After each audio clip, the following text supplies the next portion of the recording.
मोदी के परिवार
मिळत असलेला प्रतिसाद आणि या महाराष्ट्रातल्या लाडक्या बहिणींचा लाडका भाऊ राज्याचे मुख्यमंत्री माननीय देवेंद्र भाऊ फडणवीस या सोलापूर शहरात येऊन लाडकी बहीण योजना बंद होणार नाही हा जो शब्द दिला आणि त्याचबरोबर या लाडक्या बहिणींना लखपती दिदी बनवा असं जे आवाहन केलं त्याचा परिणाम त्याचबरोबर या देशाचे प्रधान सेवक नरेंद्र दामोदरदास मोदी यांच्या नेतृत्वाखाली आत्मनिर्भर भारताची चालू असलेली गतिमान वाटचाल या सोलापूर शहरातल्या प्रत्येक सण उत्सवामध्ये प्रत्येक संकट काळामध्ये नागरिकांमध्ये मिसळून वागणारे आणि या सोलापूर शहराला भरभरून निधी देण्यासाठी तयार असणारे ठमके पालकमंत्री सन्माननीय जयकुमार भाऊ गोरे आणि केवळ वर्षभराच्या कार्यकाळात जवळजवळ 150 कोटीचा विकास निधी या सोलापूर शहरासाठी खेचून आणणारे माननीय देवेंद्रदादा कोठे या सगळ्यांच्या कामाचा परिपाक म्हणून सोलापूर शहरामध्ये 100% भाजपा असं वातावरण निर्माण झालं। आज प्रभाग क्रमांक 9 मध्ये भारतीय जनता पार्टीचे अधिकृत उमेदवार शेखरजी इगे, कादंबरीताई मंजेली, पूजाताई वाडेकर आणि मेघनाथजी येमूल या 4 उमेदवारांसाठी ही भव्य अशी पदयात्रा निघालेली आहे. या पदयात्रेला सुद्धा खूप चांगला प्रतिसाद इथं नागरिकांकडून मिळतो आहे. या 4ही उमेदवारांचा अतिशय प्रचंड मताधिक्यानं विजय होईल. आज ही ग्वाही मी दाजीपेठ इथल्या गणरायाच्या साक्षीने आपल्या सगळ्यांना देतो. धन्यवाद. जय श्रीराम. जय श्रीराम. जय श्रीराम. जय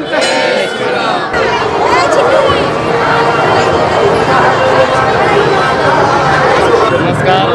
आज प्रभाग क्रमांक 9 मधून या साईबाबा मंदिरमध्ये आरती करून तिथनं 200 आपलं गांधीनगर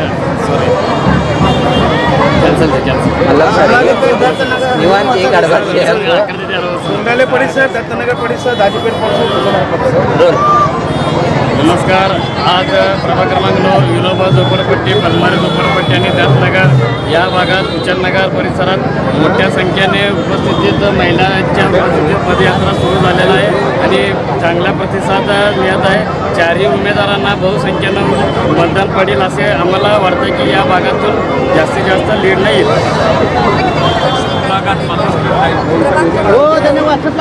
आज आम्ही पदयात्रेसाठी तयार झालो आहोत. 4ही उमेदवार आज उत्सुकतेने आमच्या लाडक्या बहिणी लाडके बापू आज उत्साहाने आमच्या पाठीमागे आज पदयात्रेसाठी तयार झालेले आहेत. आज आम्ही सर्व नगर फिरणार आहोत. पदयात्रा सुरू केलेली आहे. आजचा रिस्पॉन्स खूप छान मिळाला आहे आम्हाला आणि आम्ही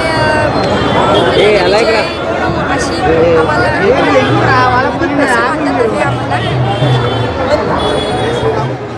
आज सकाळी आम्ही 10 वाजल्यापासून आमच्या या दाजीपेठ भागातून पूर्ण परिसर शहरमध्ये जो परिसर आहे त्या भागात आम्ही मोठी पदयात्रा आयोजित केला होता. या पदयात्रेत असंख्य आमचे लाडके बहीण, आमचे ज्येष्ठ नेते, ज्येष्ठ कार्यकर्ते, आमचे सगळे ह्या भागातील प्रमुख भाजपचे कार्यकर्ते आणि या भागातील नागरिक गेल्या अनेक दिवसापासून आमच्या सोबत फिरत आहेत. आम्ही सगळीकडे घरोघरी जाऊन आम्ही भाजपचा प्रचार केलेला आहे. त्याला अतिशय उत्तम प्रतिसाद म्हणून आज रॅलीमध्ये तो रूपांतर होत आहे. कालच आदरणीय महाराष्ट्र राज्याचे मुख्यमंत्री साहेब सोलापूरात आले होते. लाडकी बहिणीची योजनासोबतच लाडकी लखपती योजनासुद्धा त्यांनी काल जाहीर केले आणि त्याचा लाभ निश्चितच आमच्या लाडकी बहिणींना होणार आहे. अतिशय आनंद होत आहे की अनेक कार्यकर्ते आमच्यासोबत आहेत आणि जे इच्छुक उमेदवारीसाठी अर्ज केले होते आपल्या प्रभागात हे सगळे पदाधिकारी कार्यकर्ते गेल्या अनेक दिवसापासून आमच्यासोबत आहेत आणि आम्हाला भरघोस मताने निवडून देण्यासाठी त्यांनी रात्रंदिवस मेहनत करत आहेत. मी सर्व कार्यकर्त्यांचा आणि पदाधिकाऱ्यांचा मी शतशः ऋणी आहे की तुम्ही सगळेजण आज आमच्यासोबत आहात. देशाचे पंतप्रधान आदरणीय नरेंद्र मोदी साहेबांचे हात बळकट करण्यासाठी, राज्याचे मुख्यमंत्री आदरणीय फडणवीस साहेबांचे हात बळकट करण्यासाठी आणि सोलापूर जिल्ह्याचे आमचे नेते आदरणीय देवेंद्रदादा कोटे साहेब आणि आमदार देशमुख मालक आमदार सुभाष देशमुख साहेब आणि खास करून सोलापूर शहरमध्येचे आमदार प्रभाग 9मध्ये 3.5 ते 4 कोटीचे कामं झालेत आणि 4 कोटीचे कामं या 2-3 महिन्यात होणार आहेत. त्यांचं सोलापूरचं विजन खूप मोठ्या प्रमाणात आहे आणि 100 कोटीचा निधी एका वर्षदांड्यात मला निश्चित खात्री आहे की 5 वर्षात त्यांनी 1000 ते 2000 कोटी सोलापूरसाठी त्यांनी आणणार आहेत शहरमध्येसाठी. त्यांचे मी आमचे नेते म्हणून त्यांना मानतो आणि त्यांच्या मार्गदर्शनाखाली आम्ही गेल्या अनेक दिवसापासून आम्ही काम करतो आहे. त्यांना मी खूप जवळून पाहतो पण अनेक कार्यकर्त्यांना बळकट करण्यासाठी त्यांनी आमच्यासोबत आहेत. एवढंच बोलून माझे 2 शब्द संपवतो. धन्यवाद.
मोदी के परिवार प्रकाश